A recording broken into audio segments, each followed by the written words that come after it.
Huwag mo nang lalo pang pasamain yung loob ko.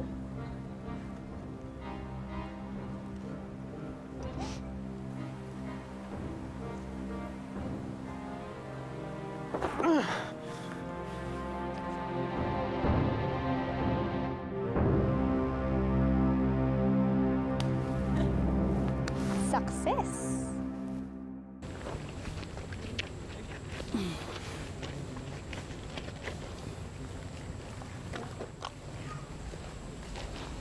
Nay. Anak.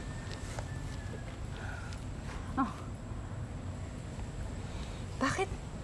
Anak, bakit ka maaga umuwi? Siguro hindi ka pinayagang pumasok sa eskwela dahil wala kang uniform? Ako, anak, huwag kang malungkot. Hayaan mo bukas, kakausapin ko yung teacher mo.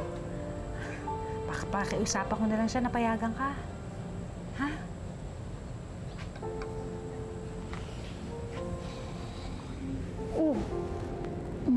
Salamat po, Nay. Salamat kasi nandyan kayo.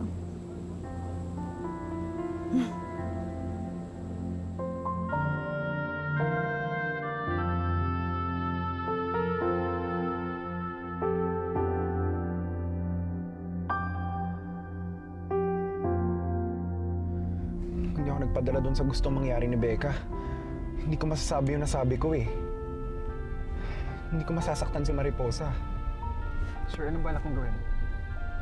I need to make up to Mariposa. Kailangan patunayan ko sa kanya na hindi talaga ganun ang tingin ko sa kanya.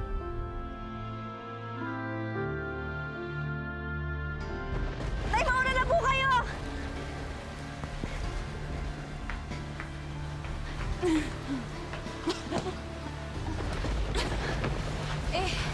Nay, baka naman po bukas.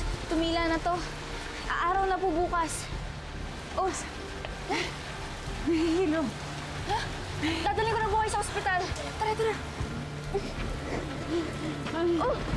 Nay! Nay! Tatawag na po ako ng tulong, ha! Aling Nitas! Aling Nitas! Aling Nitas! Nurse, pakimonitor niya. Okay, Doc.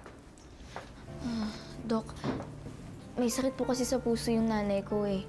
Pero ang sabi po ng huling doktor na tumingin sa kanya, okay na po yung lagay niya, maayos na po siya. Bakit po kaya nagkaganyan siya ulit? May maintenance ba siyang gamot? Meron naman po, kaso hindi po niya naiinom eh. Kailangan niyang mainom ang kanyang gamot sa lalong madaling panahon, Iha.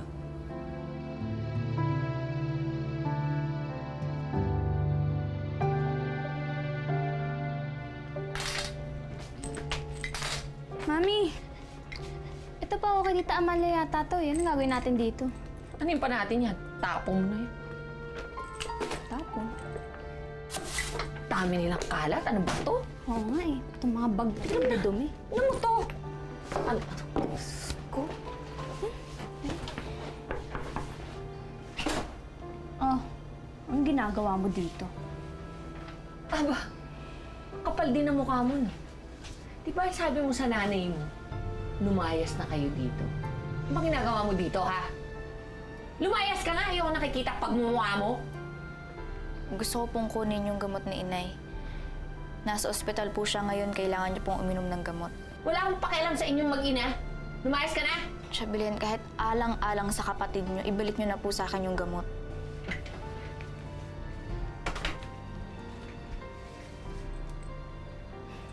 Ah?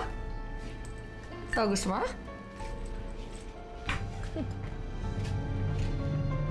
Sure. Ay! Wow! Ano ba yan?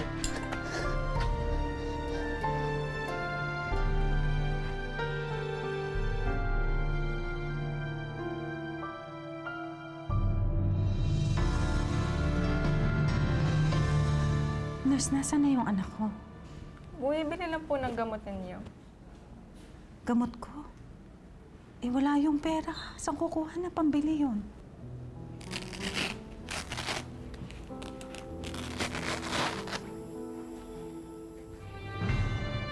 Yan! Gamot ang pesting nanay mo.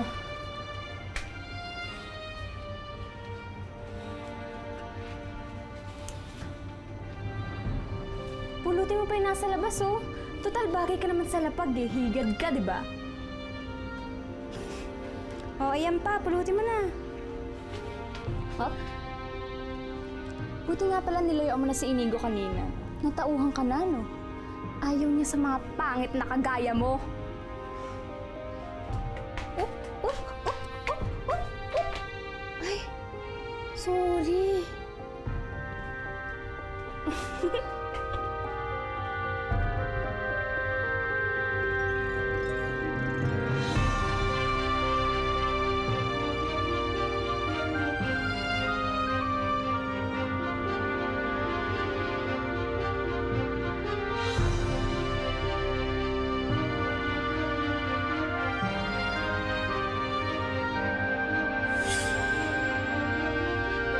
Meron kasing gusto magpa-tutor sa'yo.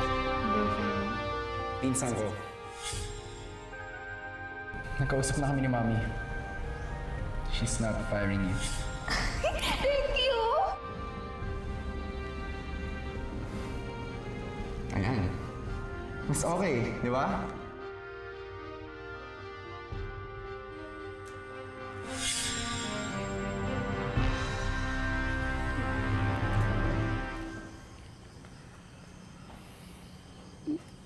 Kaz,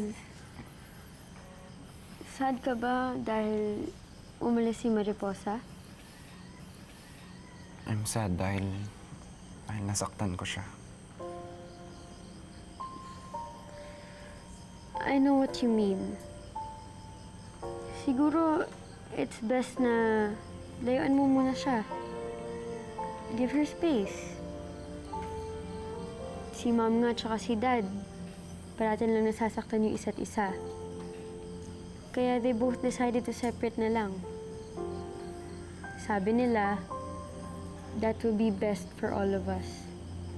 Alam mo kung mahalaga sa yung isang tao, you will do everything to make it up to that person. You really like Mariposa? She's important to me. Dahil kaibigan ko siya.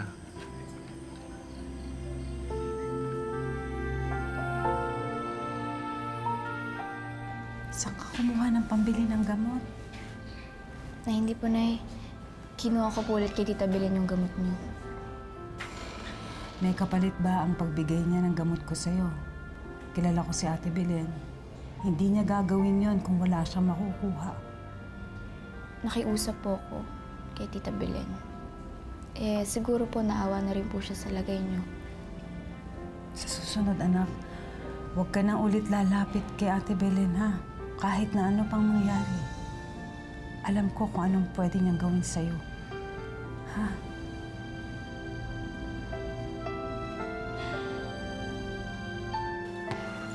Inigo! Inigo!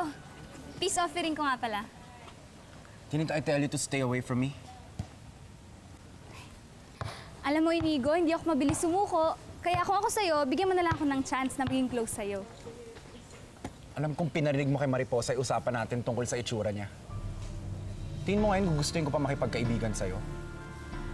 Ano ba talagang meron yung Mariposa na yun na wala sa akin, ha? Madami, Becca.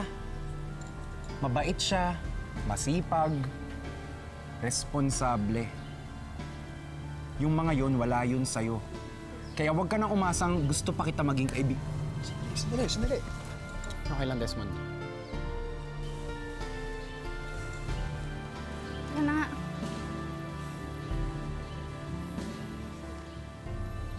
Sir, sorry ah. Okay lang. Pinatunayan lang. Alam ko kailangan niyo to, Eric.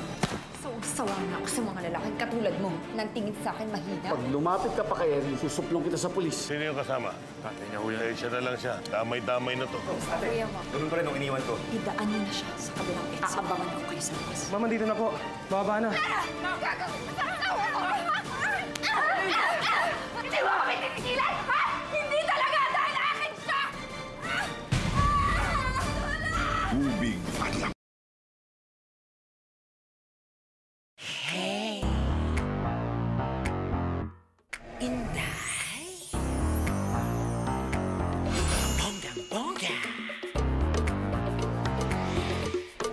Chida. Ang kikay-kikay! Maayong pag-abot sa Cebu! Ipagawas ang lechon! Hey! Hey! Welcome mga suki! Presyong abot kaya! Lechon ng kabugera ang aming binibenta! Dito sa Cebu, lechon namin ang boka! Chida! Inday!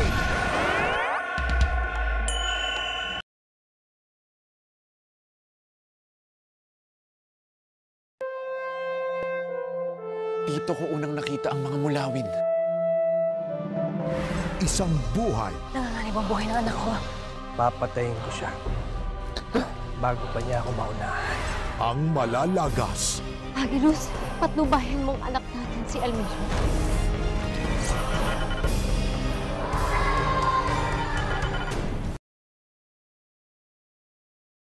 Nais mong makipagsanib sa kanila? Kailangan mong magpanggap na nagbabalik loob sa kanila, Alena. Totoo bang itinataguyod na muli ng mandirigma ang Isapir? Titindi ang puwersang lalaban. Kailangan mong isantabi ang iyong galit upang makalaban tayo kay Hagrid. Mas malakas ba kung muling magkakasama? Magkakaroon muli ng mas makabuluhang paglalaban at isinusumpang hindi na muling makakaligtas sa akin si Danaya at si Amihan. Encanto.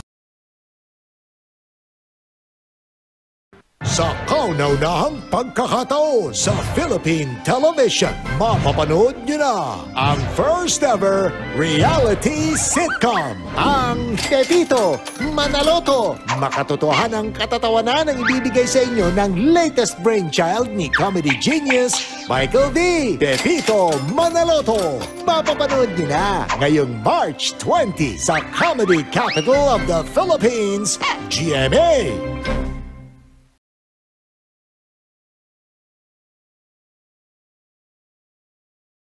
Ngayong Friday.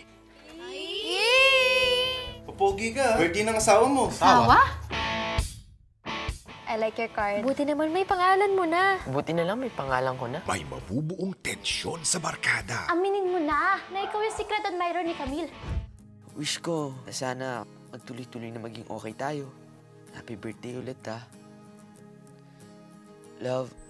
Hey girl, ikaw lang ang Pagi.